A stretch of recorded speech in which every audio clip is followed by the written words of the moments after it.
The Habsburgs, one of the most powerful dynasties of all time. As German kings, as emperors of the Holy Roman Empire of the German nation, and most recently as emperors of Austria and kings of Hungary, they shaped the course of European history for centuries. As kings of Spain, they ruled over a new world empire in which the sun did not set. A sphere of influence that stretched from North Africa and reached as far as California. A combination of artful diplomacy and ruthless power politics turned an insignificant ducal family into a world-class dynasty. The Habsburgs waged wars and made marriage alliances with the same fervor, securing their influence and tying their fortunes to the significant noble families of Europe. Sometimes they took land and titles by force, but often they were just lucky enough to outlive their rivals. From the beginning of the 13th century, the Habsburgs continuously expanded their rule from their homeland in the west of the Holy Roman Empire. They began to move east to the region of present-day Austria, then to Bohemia and Hungary. Later, large regions and nations such as the Netherlands, Burgundy, Castile, and Aragon were added. Whole nations were defined and later subsumed in the course of history. Others were ruled by the dynasty for many centuries. After the tumult of the First World War, the Habsburg Empire disappeared forever. But to this day, many countries, cities, and regions are shaped by their time within its culture. Castles and palaces, monasteries and art collections remind us of this once so powerful dynasty. We will now travel through time to the most important locations that defined the Habsburgs. A journey that leads through more than a dozen present-day European states and back to the world more than 1,000 years ago. Following his decisive victory over Ottokar of Bohemia in 1278, King Rudolf I began to establish his rule in Central Europe. He installed his sons Albrecht and Rudolf as Dukes of Austria and Styria, and rewarded supporter Meinhard II with an imperial title, control of Carinthia, and the Duchy of Carniola. The full Duchy of Carinthia did not fall to the Habsburgs until 1335, followed shortly by the County of Tyrol. By 1365, Rudolf had effectively established Habsburg power across the southeast of the empire. The Benedictine Abbey of St. Paul in the Levant Valley holds an important place in the story of the Habsburgs in the Eastern Alps. In addition to other burial sites, the Collegiate Church is also the final resting place of the Spanheimers, an old Frankish ruling family. The dukes in Carinthia, the Spanheimers, founded the monastery in 1091, also as a burial place for their own family.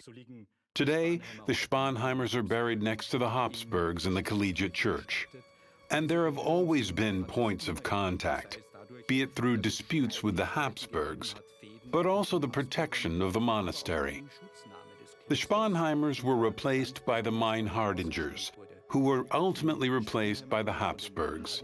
So the Spanheimers are, in a sense, the ancestors of the Habsburgs as Dukes of Carinthia. The donor's fresco in the left aisle depicts Duke Engelbert I, who founded the monastery. St. Paul's Abbey is one of the most important cultural centers in the country. A large part of the art collections and the monastery library come from the monastery of St. Blasian in the Black Forest, which was dissolved after the fall of the Holy Roman Empire in 1806. St. Blasian had one of the most important German treasure collections at its disposal. And with the dissolution of the monastery, the convent naturally took its possessions with it. And the treasures they brought back are of European standing. This ranges from the most important manuscripts that we have preserved today. From the 5th century to the 18th century, the evolution of the art of writing can be documented without gaps. From Gutenberg's first printed page to important examples of the goldsmith's art, such as the Adelaide Cross or the Emperor's Chalice from the 15th century. Monasteries were of great importance to sovereigns because monks knew how to read and write. Before the invention of the printing press, all important charters and documents were written down and copied in the scriptoria of the monasteries. That was also the intention of the Habsburgs, to promote the monasteries, since monasteries have always been considered repositories of knowledge and education. Thus, the monastic libraries are still repositories of collected knowledge of the various centuries and also of the various fields of knowledge, from medicine to geography to astrophysics to theology and philosophy, the various topics that are threaded here on shelves. And the monasteries were always commissioned in their scriptoria to copy the important works of history, to make them accessible to a broad public, to teach history in their schools, and thus also to contribute to the fact that the old, especially prehistory, antiquity, was saved from the Middle Ages into modern times.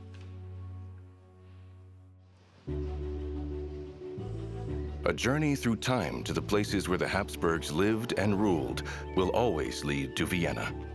Not particularly loved by early emperors such as Frederick III or Maximilian I, Vienna developed over the centuries into the most important and ultimately only residence of the Habsburgs. It's actually possible to trace the history of the Habsburgs through the art and artifacts from the Middle Ages to modern times held in the treasury of the Vienna Imperial Palace.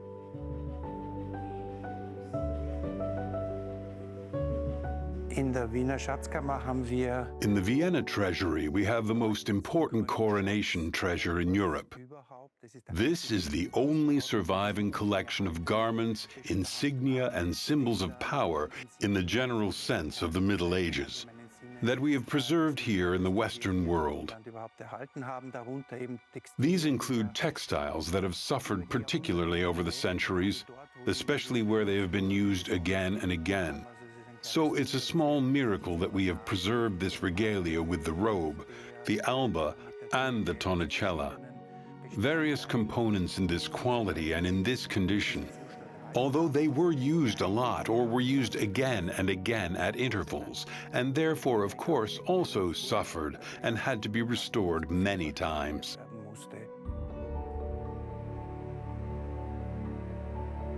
Among the symbols of power, the full imperial regalia, the scepter, the orb, the coronation robes,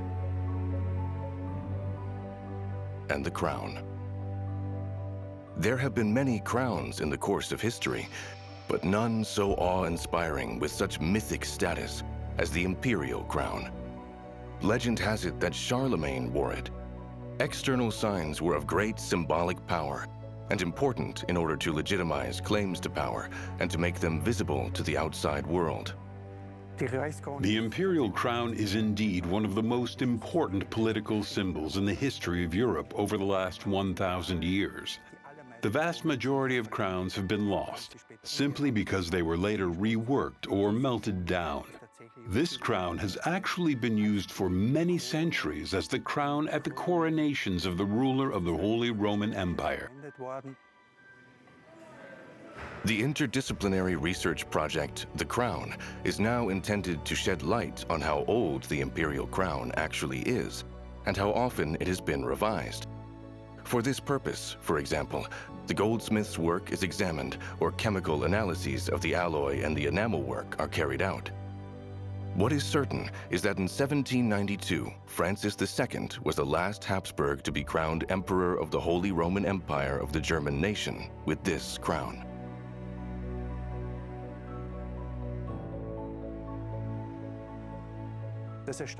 The astonishing thing is that we can only actually prove the use of the crown with 100% certainty in the 15th century.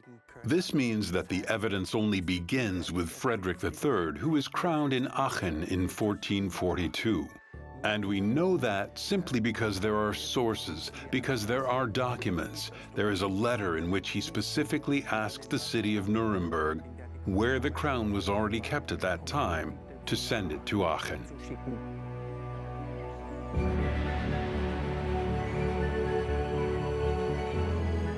The imperial insignia were not always kept in the Viennese treasury.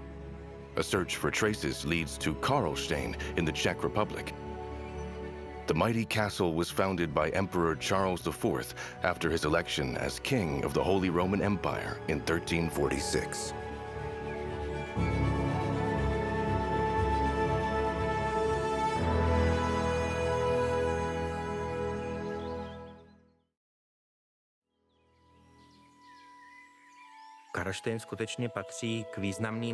Karlstein really is one of the most important castles, although its current appearance does not quite correspond to the Gothic one from the time of Charles IV. Charles IV planned Karlstein really as a shrine for the imperial crown jewels, but also as an important sacred place. There is the Chapel of the Holy Cross, where the jewels were stored and where many of the relics of the saints were kept. So the place has both a spiritual and also a political dimension. Later on, at the time of the reign of the Habsburgs under Ferdinand I, but even before that, the crown jewels of the Kingdom of Bohemia, as well as an important archive, were kept here. So, in fact, the most important documents of the Kingdom of Bohemia were stored at Karlstein. Inside the castle, there is now a museum with an ancestral hall, where the portraits of important Czech kings are exhibited. After the 30 Years' War, the castle fell into ruins. It was not until the Emperor Franz I and his son Ferdinand that it was rebuilt in the 19th century and received its current appearance. For Bohemia, the reign of Charles IV was something of a golden age.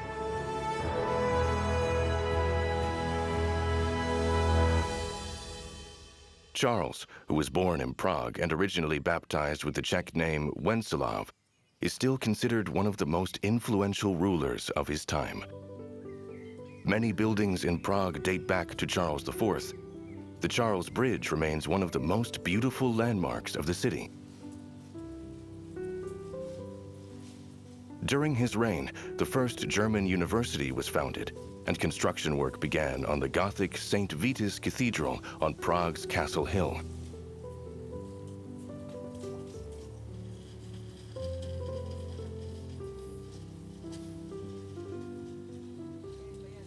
Under Emperor Charles IV, Prague developed into one of the most important intellectual and cultural centers, not just of Bohemia, but in the Holy Roman Empire. Charles IV also managed to be crowned Holy Roman Emperor in Rome, so he was undoubtedly a very mature political figure, and he was a skilled diplomat. It is said that he sought to achieve his territorial gains by peaceful means, by negotiation.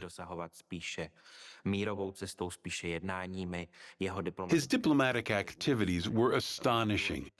The cultural connections of Charles IV are also important. On the one hand, he had grown up at the French royal court, but he also knew Italy and the German land.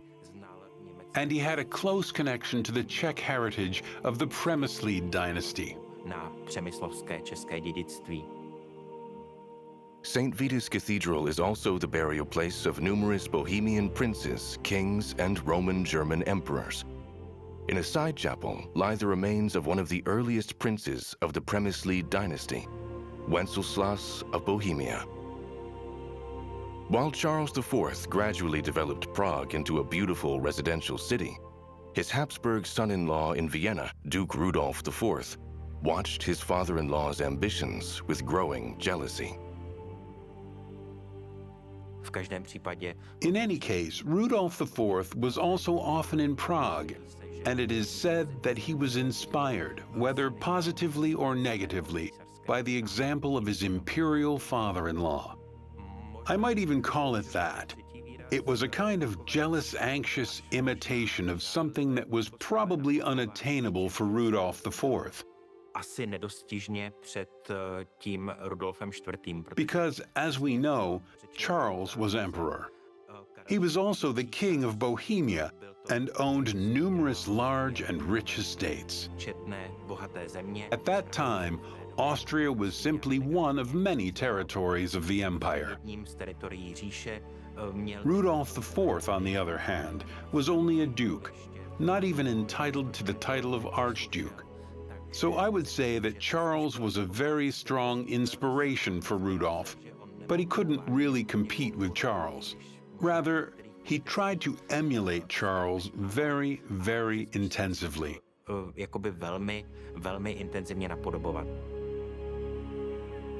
Closely related to each other, a rivalry soon developed between two of Europe's great cities, Prague and Vienna, driven by the ambition of the young Duke Rudolf IV. Since the middle of the 19th century, Vienna has been a city engineered for imperial splendor. It was to be the final flourish before the fall of the Habsburg monarchy only a few decades later. In the first district of the city, we still see the narrow alleys and streets reminiscent of the narrow medieval Vienna before their arrival. The heart and landmark of Vienna is St. Stephen's Cathedral, the stone symbol of Rudolf's efforts to emulate his father-in-law in Prague.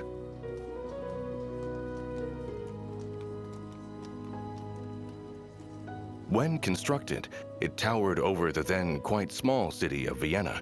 With its low houses, the cathedral with its south tower still towers over the Danube metropolis even today, visible from afar. Rudolf, also called the Founder by historians, did not miss the opportunity to lay the foundation for the South Tower and the Gothic extension of St. Stephen's Cathedral on the 7th of April, 1359.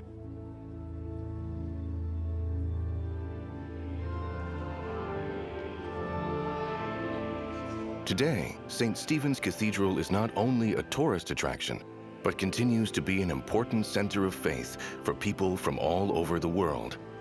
Cathedral priest Tony Faber regularly celebrates Holy Mass here.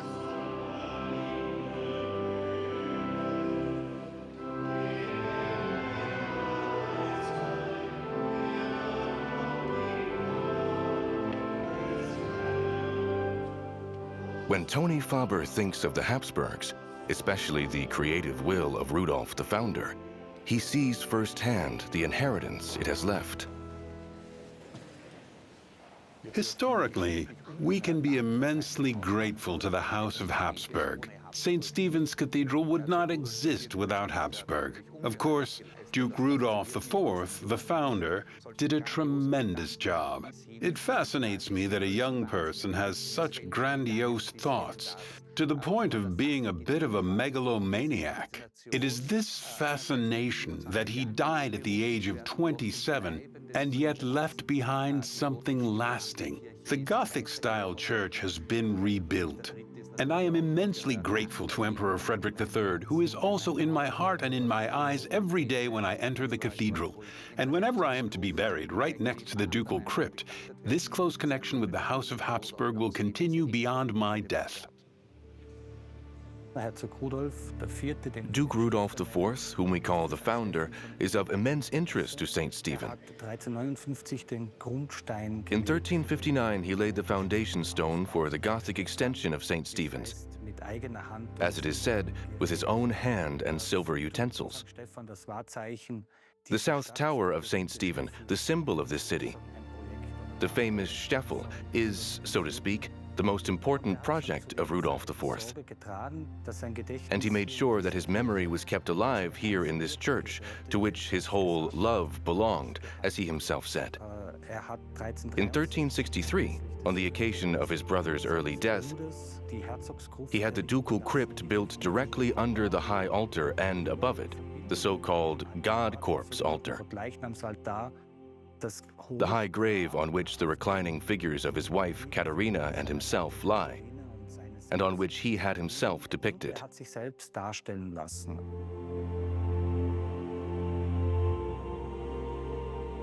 St. Stephen's Cathedral is one of the most important Gothic buildings in Europe. The entire western part, on the other hand, dates back to the older Romanesque construction phase. In the gallery, there are murals depicting Jesus with John and other saints.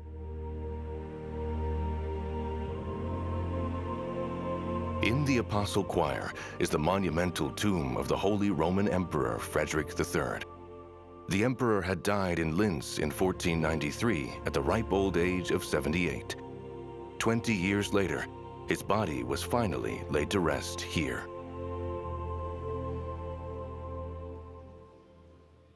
In addition to Duke Rudolf, the founder, his great-nephew, Emperor Frederick III, is the most famous Habsburg to have found his final resting place in St. Stephen's Cathedral. Emperor Frederick lies in the Apostle Choir and the South Choir of St. Stephen in the famous High Tomb, the largest and most important imperial grave north of the Alps, as it is always called in literature. A tomb which had been in the works for over 50 years and which was not completed until 20 years after the death of the emperor. The tombstone depicts the emperor in coronation regalia with the imperial orb and scepter.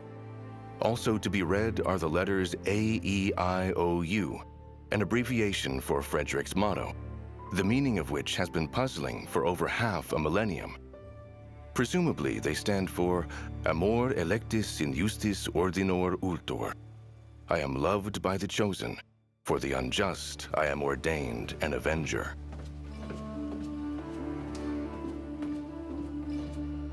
Numerous rumors and legends also surround the catacombs under St. Stephen's Cathedral.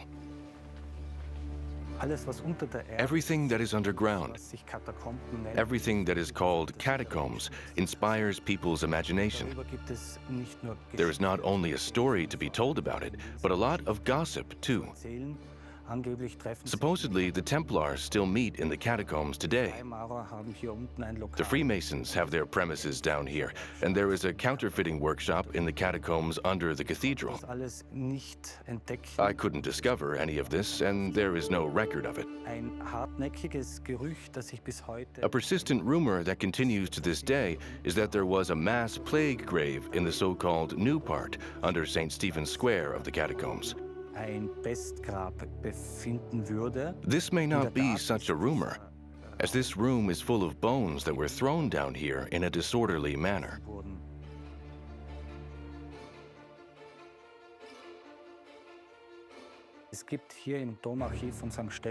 Here in the Cathedral Archive of St. Stephen, there are the books of the dead and the funeral books from this time. They are completely preserved, and if you study them through, you will not come across a single burial of plague dead in the catacombs of St. Stephen's. During the epidemic in 1679, 3 plague victims were buried in the old Stephen's Cemetery, which was located where St. Stephen's Square is today, and was closed in 1732.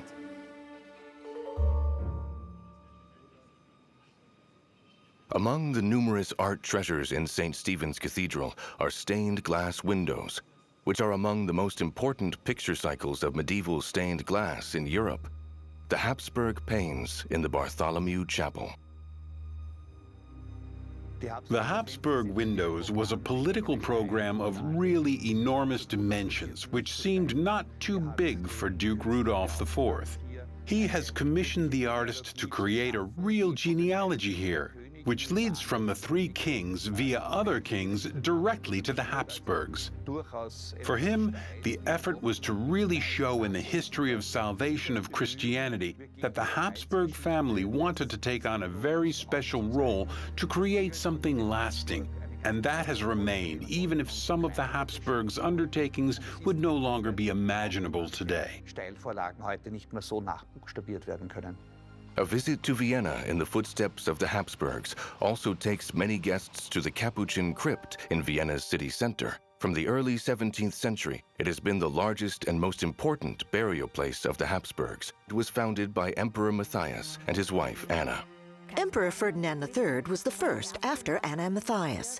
He lost many family members. 2 wives died quite early, along with many children. And he asked the Capuchins if there was still a place available. There was only this founder's crypt. There wasn't much space yet, and then they said yes, they can see if there is space. It was a bit narrow then, but his son and successor, Emperor Leopold I, decided that he had to expand, otherwise it would be too small. Also, the proximity to the Imperial Palace made this a practical burial site for the Habsburgs, and as a result, the crypt gradually expanded, with successive emperors and empresses having it extended. So far, 150 members of the House of Habsburg have found their final resting place in the Capuchin Crypt. The coffins are a good illustration of the fashions of the time. At the center of the crypt is the huge Baroque coffin of Maria Theresa and her husband, Franz Stephan of Lorraine. Maria Theresa was also the only one who had the crypt open to the people. So the crypt was no longer only a private cemetery. From that point on, it was a symbolic stage for the people. We are the Habsburgs. This is what we want to express. And that was also the time when you could see on the coffins, there's more variety. It's becoming more biographical. A coffin was more than just a burial place for a deceased person. In the Baroque period, symbolism plays a very important role, so everything that is written on the coffins always has some special meaning.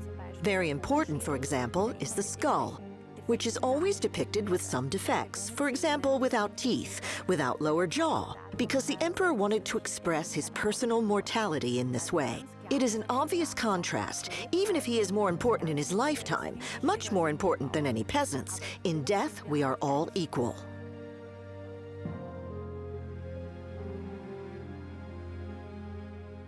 There was a very strong break after the Baroque period from the time of Emperor Joseph II onwards. He clearly distanced himself from his more Baroque-influenced mother and said, all these extras, all this frippery, he doesn't need any of that.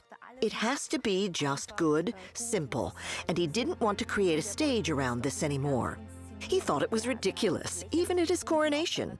When he was crowned king and then emperor, it was always a Punch and Judy show for him. One tradition he didn't break from was a macabre peculiarity in the funeral rite of the Habsburgs, where the burial of body, heart, and intestines were all separate. This was practiced over a long period of time. Many Habsburgs decided that they wanted to be divided into three, which meant that the corpse would be divided into heart, intestines, and bone.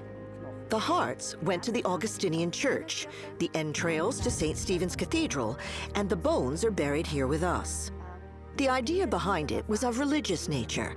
People thought that if they were distributed in different places of worship, more people would pray for them, and their soul had a better chance to find salvation.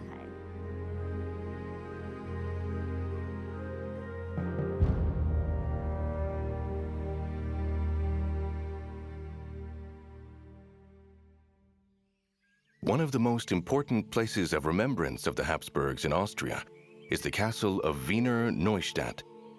Emperor Frederick III chose it as his residence, and his son, the future Emperor Maximilian, was born and buried in St. George's Cathedral.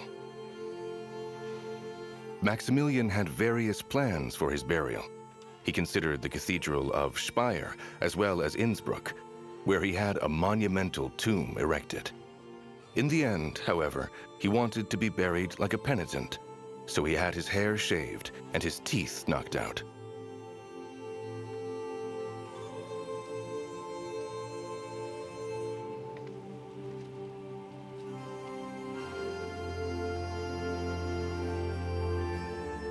St. George's Cathedral and the castle were badly damaged during World War II and rebuilt after the war. During that time, the enigmatic inscription of Emperor Friedrich, AEIOU, was found in many places in the castle of Wiener Neustadt.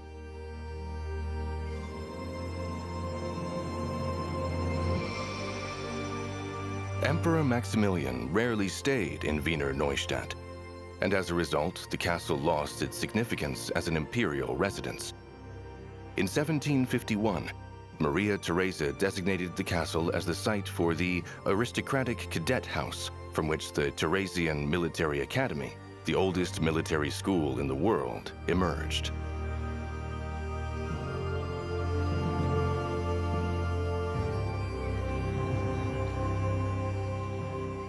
Emperor Maximilian chose Innsbruck as his residence and had the local imperial palace expanded accordingly. In the court church next to the castle is the tomb originally intended for Maximilian and commissioned by him. It was to be installed at St. George's Cathedral in Wiener Neustadt, but after Maximilian's choice of a penitent's burial was not brought to Innsbruck until many years after his death. Innsbruck was also discussed as a burial place for the emperor. However, he has already stipulated in his will that he would like to be buried in Wiener Neustadt, in the castle where he grew up as a disciple. What goes back to him here in Innsbruck very concretely is this tomb concept, which can be seen in the court church. It is these larger-than-life bronze figures that can be seen there. This is an idea that Maximilian developed during his lifetime. On the one hand, these are both his ancestors, but also relatives who are still alive. These are relatives by marriage and representatives of familial dynasties from all over Europe. This is very exciting. People whose ideas had been considered representative and important. So there is a figure of King Arthur, the mythical British king, who can be considered a kind of paragon of chivalrous virtue. Then there is the figure of Godfrey of Bouillon, who played a very important role in the Crusades, the first to bear the title King of Jerusalem. We have Chlodwig, the king of the Franks, who was the first king of the Franks to convert to Christianity, and so on. In other words, they are people who were considered worthy of imitation. And the whole thing intends to establish ruling legitimacy by going back to ancient models and by simply consolidating and underpinning the claim of one's own dynasty. Dass man den Anspruch der eigenen Dynastie damit einfach festigt und untermauert.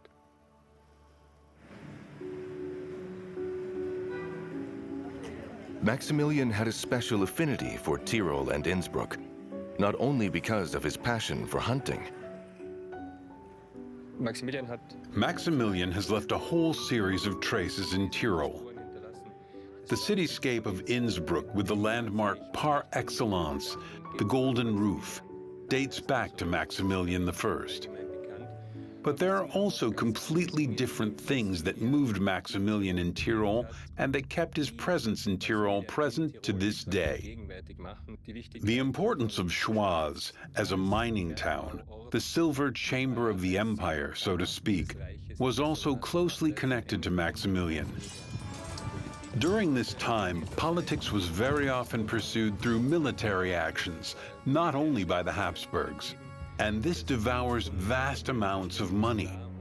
And so a region rich in silver, like the one in Schwaz, would provide a lot of income and was very important. By the end of the 15th century, the Habsburg territories in the Holy Roman Empire had expanded enormously through clever marriage and successful wars. To this day, Emperor Maximilian I is considered one of the most important rulers of the House of Habsburg. But representative courts, weddings, and wars were expensive, and Maximilian depended on advisors and confidants on whom he could rely.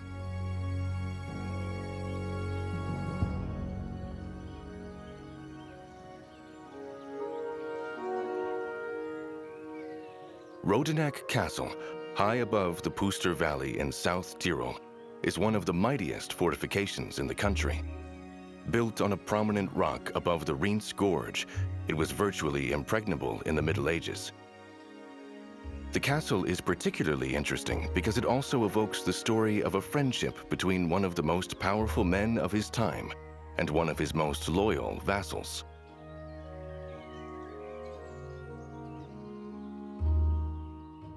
As a caretaker, there was already a member of the family of Wolkenstein sitting there.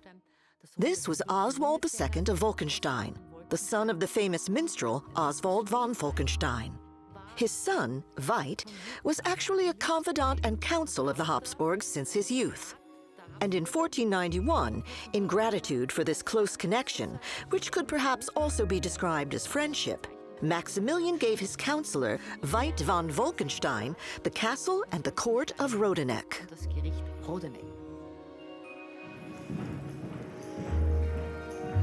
Julia Thurn und Taxis is a specialist in medieval history at the University of Innsbruck and has dealt intensively with the history of Rodeneck Castle, where she also lives in summer.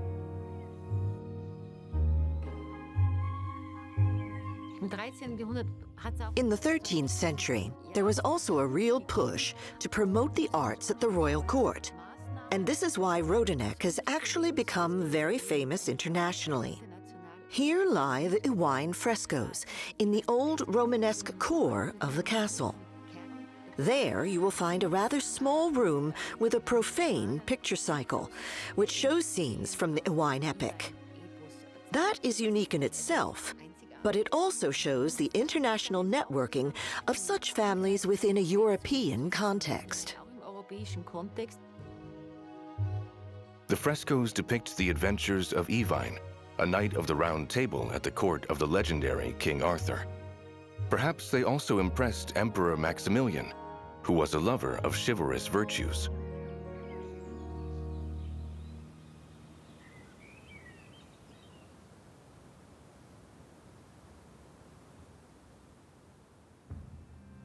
Maximilian also loved hunting. At Tratzberg Castle in the Inn Valley, the emperor would visit as a guest and partake in game hunting in the surrounding forests. After a devastating fire that destroyed the old castle, Tratzberg was rebuilt from the year 1500 onwards, and it's during this rebuild that the Habsburg family tree was created. So the family tree begins up here with Rudolf I in the fight against Ottokar of Bohemia. That was the famous Battle of the Marchfeld near Vienna, and then goes through the whole hall in 146 figures over the Green Branch and to the next generations to come. Family members are depicted in a blue cloud. It goes to the male offspring. And the brown, I'd like to say golden branches, because I also have two daughters, lead to the daughters, who are depicted with their husbands, and the inscriptions say who they were. And up here, you can see the Emperor Maximilian depicted. There is no inscription underneath, because he was still alive at that time, and to his right is his first wife, Mary of Burgundy, and she is also the mother of his two children, Philip the Fair and Margaret, who were both married in Spain. On the left side, then, we see his later second wife, Bianca Maria Sforza, who brought a lot of gold with her, which Emperor Maximilian had nailed onto the golden roof in Innsbruck. I say that as a joke, of course, because the golden roof was then erected for the wedding. The family tree ends with sketches of Maximilian's grandsons, the future Emperor Charles V and his sister. Tratzberg Castle is one of the most important Renaissance buildings in Tyrol. However, some of its rooms are still furnished in the Gothic style, such as the Fugger Chamber. In 1592, Jacob Fugger married the daughter who inherited the castle from Georg Ilsung, the previous owner. The furnishings of the rooms date back to its Gothic beginnings, so partly it is truly Gothic. It has always been here, maybe supplemented now and then, but from 1589 onwards, we know its condition because there is an inventory list. Jacob Fugger was a merchant, so he makes an inventory of what he takes over, and in this inventory the rooms are also designated.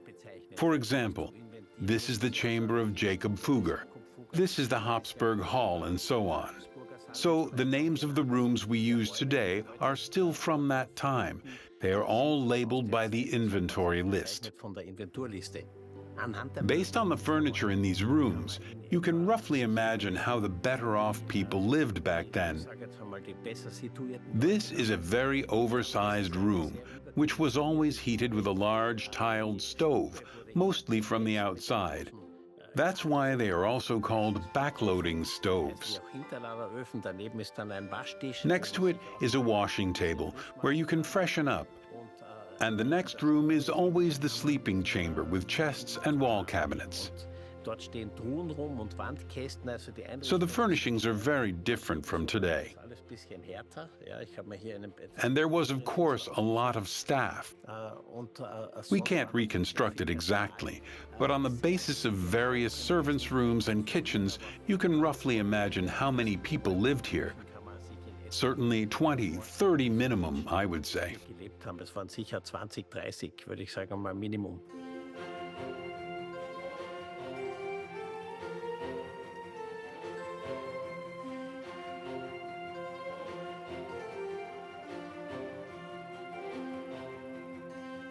Another treasure at Tratzberg Castle is Emperor Maximilian's parlor and bedroom.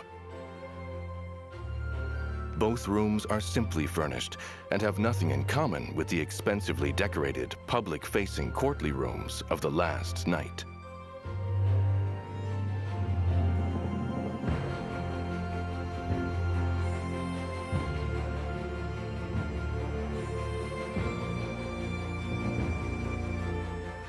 For Maximilian, the proximity to the largest silver mines in the world at the time in Schwaz was also an advantage that Tyrol offered.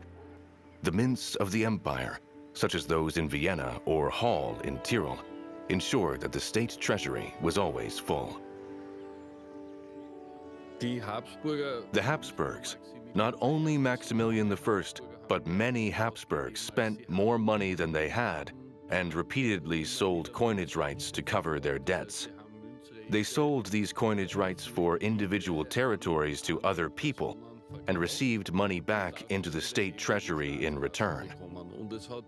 And there have been two particularly important rulers for Austrian coinage. That was Maximilian I and Maria Theresa. It was they who put this coinage chaos back in order and brought the coinage rights back to the Ministry of Finance and standardized them.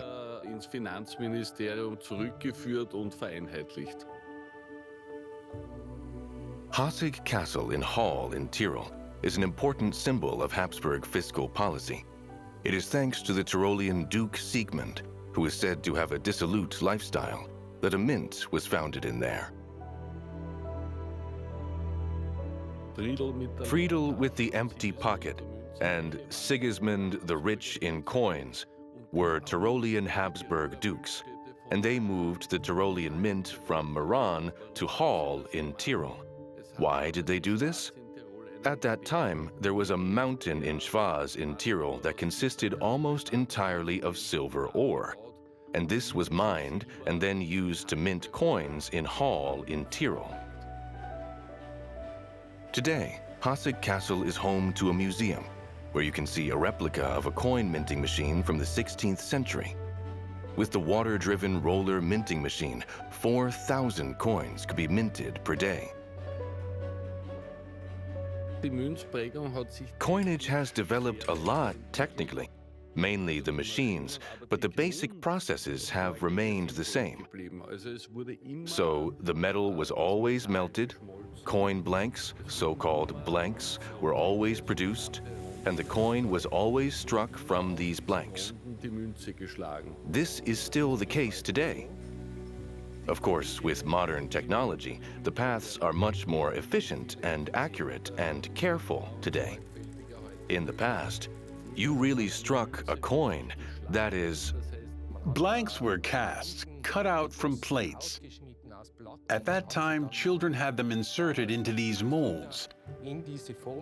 A mint master then hit this coin with a powerful hammer blow, and then this coin was taken out again. Producing coins was a very difficult and very time-consuming process.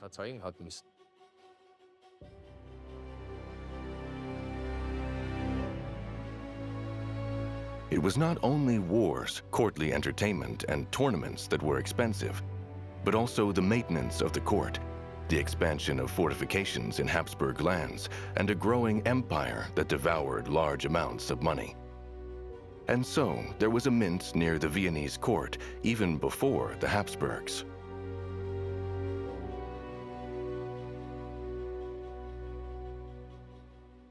The Austrian mint was founded in 1194 by Duke Leopold V of Babenberg.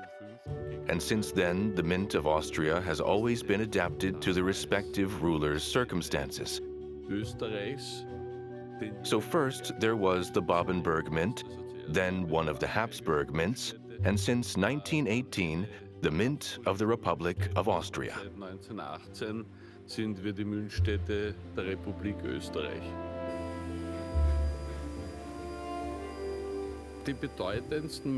The most important mints in the monarchy were Kremnitz for the Hungarian part of the empire, then Vienna for the Austrian hereditary lands, and Hall in Tyrol for Upper Austria, and Günzburg in today's Germany was also very important. This is where the first Maria Theresa thaler was minted, so that was the mint that supplied Upper Austria with coins. The Maria Theresian thaler is one of the most successful coins of all time. The portraits of well-known Habsburgs are still among the most popular motifs on the coins of the Austrian mint. In addition, there are limited edition coins on various themes, which are sought-after collector's items.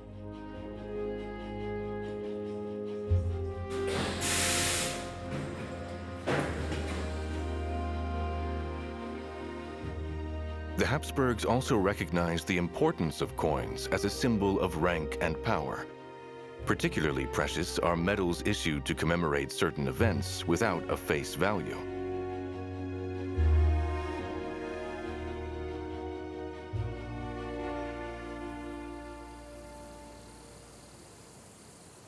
And once again, with the Habsburgs, the journey leads to Tyrol, to Ambras Castle near Innsbruck, considered the most magnificent aristocratic residence in the country.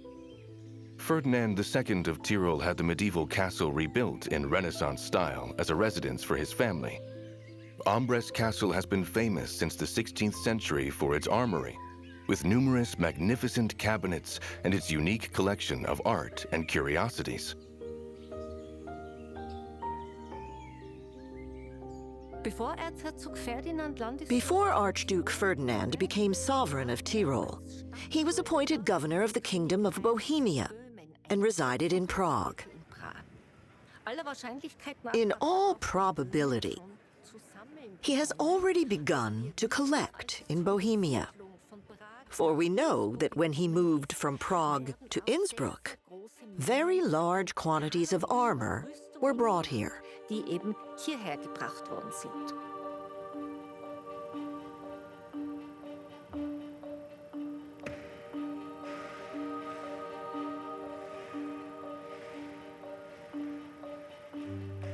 Ferdinand II was considered to be particularly fond of art, and as a Renaissance ruler had an interest in the world and the universe.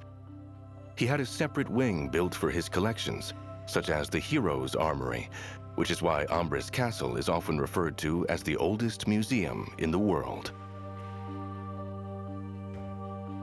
In addition to magnificent armor and weapons, however, it is above all exhibits from the cabinets of curiosities that still have a disturbing effect today. Pictures of people with deformities or portraits of the Gonzalez family that were displayed at Ferdinand's court.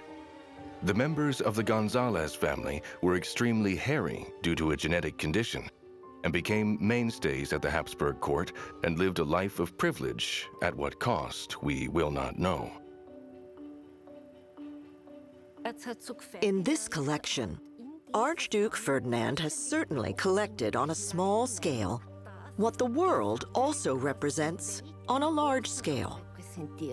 And as a prince, he has also made himself, to a certain extent, a creator of this world and everything that the world has produced, whether it has been created by human hands or produced by nature. These two poles, art and nature, play a very, very big role in his collection.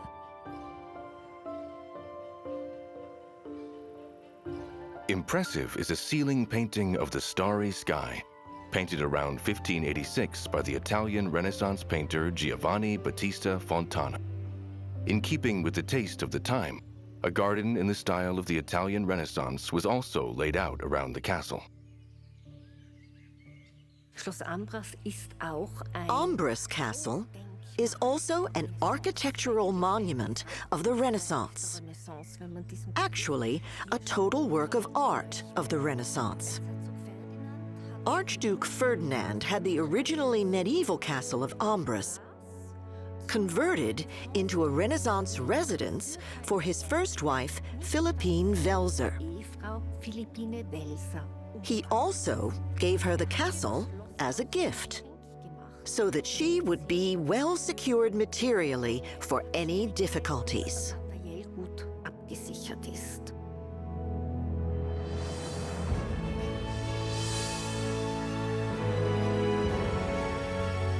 For a short time, Innsbruck was an important political center of Habsburg expansionism. From here, the imperial house subjugated other countries and created an empire in which the sun never set.